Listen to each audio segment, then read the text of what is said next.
Mother abandoned me at the age of 15 to live with a man half her age. Growing up, my mother was my hero. She wasn't perfect, no one is, but she was the kind of person who worked hard, laughed loud, and always found a way to make our tiny apartment feel like a castle. My father had left when I was a baby, so it was just the two of us. We didn't have much, but we had each other, and that was enough for me. Or so I thought. The cracks in our relationship didn't show until I was about 13. Mom had always been a little insecure about her looks, but as she approached her late 30s, it seemed to consume her. She spent hours in front of the mirror, trying on different outfits, experimenting with makeup, and scrolling through Instagram profiles of women who looked nothing like her. At first, I thought it was harmless. Everyone deserves to feel good about themselves, right? But as time went on, it became clear that Mom wasn't just trying to feel good, she was trying to escape something. It started subtly. She'd go out more often, leaving me home alone with vague promises of just running errands. Sometimes, she'd come back hours later, smelling like perfume that wasn't hers, her face flushed with a strange mix of excitement and guilt. I didn't ask questions. I wanted to trust her. Then, when I was 14, she started talking about a new friend she'd met at work. His name was Ethan, and he was just a kid, as she put it, only 22 years old. I didn't think much of it at first. She described him as a coworker who made her laugh, someone who brought a little light into her otherwise stressful job. But over the next year, Ethan went from being a passing mention to a constant presence in our lives. He started coming over to help with chores or fixing things around the house. He was always polite, always friendly, but something about the way he looked at my mom made my stomach churn. By the time I turned 15, it was impossible to ignore. They weren't just coworkers, and they weren't just friends. They were something more, something I couldn't quite put into words but could feel in the pit of my stomach every time they were in the same room. I confronted her one night after Ethan had left. "Mom, what's going on with you and Ethan?" I asked, my voice trembling. She froze, the wine glass in her hand halfway to her lips. "What do you mean?" "You know what I mean," I said, my chest tightening. "He's not just a friend, is he?" She sighed, setting the glass down on the counter. "Sweetheart, it's complicated." "No, it's not," I snapped. "You're my mom. You're supposed to be honest with me." Her eyes softened, and for a moment, I thought she might tell me the truth. But instead, she just shook her head. "You wouldn't understand." A few weeks later, everything came crashing down. I came home from school to find suitcases in the hallway. At first, I thought she was packing for a business trip or a weekend getaway. But then I noticed something strange. The suitcases weren't mine. They were hers. "Mom?" I called out, my voice echoing through the empty apartment. She emerged from her bedroom, her face pale but determined. "We need to talk," she said, motioning for me to sit down. I didn't move. "What's going on?" She took a deep breath, avoiding my gaze. "Ethan and we're moving in together." My heart stopped. "What?" "I've been unhappy for a long time," she said, her words tumbling out in a rush. "Ethan makes me feel alive again. I know it's not ideal, but I need this, sweetheart. I need to do this for me." I stared at her, my mind racing. "And what about me?" I asked, my voice breaking. "What am I supposed to do?" She hesitated. "You'll stay with Aunt Linda for a while. She's already agreed to take you in." Aunt Linda lived 3 hours away in a tiny town where I knew no one. She was kind, but she wasn't my mom. She wasn't the person who was supposed to love me unconditionally. The person who was supposed to put me first. "Are you serious?" I asked, tears streaming down my face. "You're choosing him over me?" "It's not like that," she said, reaching for my hand. I pulled away. "Yes, it is." The next day, she was gone. Aunt Linda tried her best to make me feel at home, but nothing could fill the void my mother had left behind. I felt abandoned, discarded, like I was nothing more than a burden she'd finally found a way to shake off.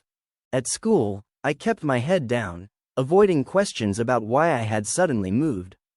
At night, I lay awake, replaying that conversation over and over again in my head, wondering what I could have done differently. Was I not enough? Had I been too difficult, too needy, too something? I tried calling her a few times, but she rarely answered.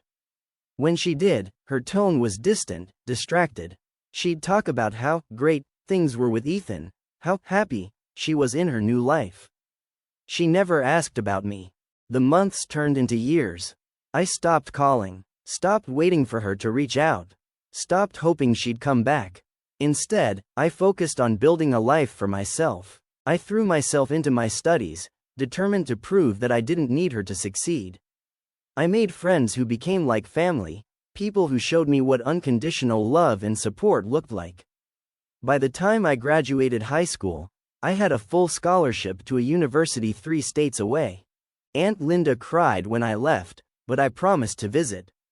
She had been more of a mother to me in those 3 years than my actual mom had ever been. I didn't hear from my mother until my junior year of college.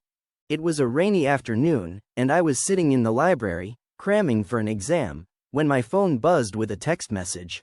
"Hey, it's Mom. Can we talk?" My stomach twisted. It had been so long since I'd heard from her, and part of me wanted to ignore the message. But curiosity, and maybe a small part of me that still missed her, won out. We agreed to meet at a coffee shop near my campus. When she walked in, I barely recognized her.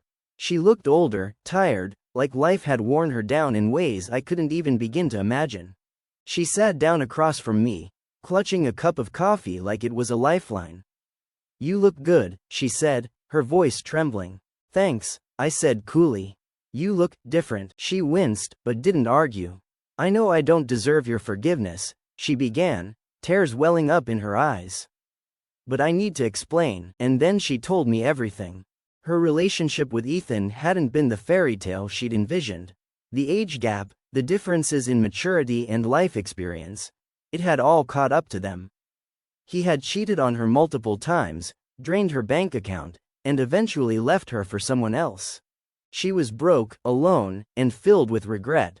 "I made a mistake," she said, her voice breaking. "I thought I was chasing happiness, but all I did was destroy the one thing that truly mattered, us." I didn't know what to say.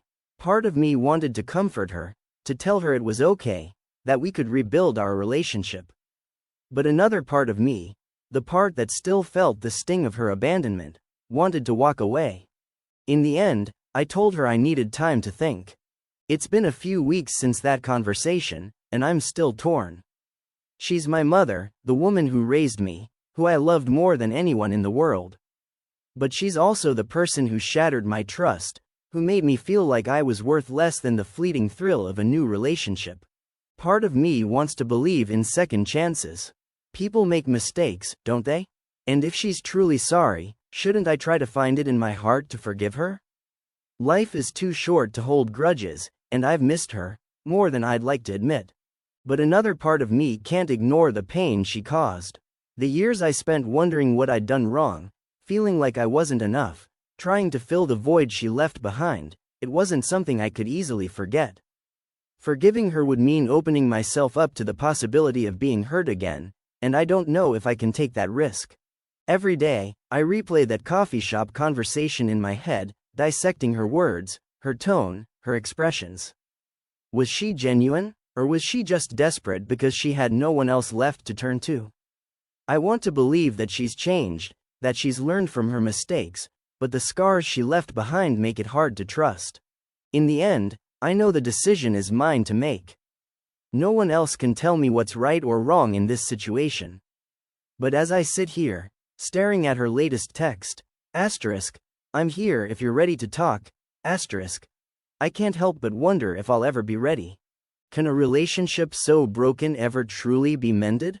Or is it better to let the past stay in the past and move forward without looking back? That's the question I'm struggling to answer. And honestly, I don't know if I ever will.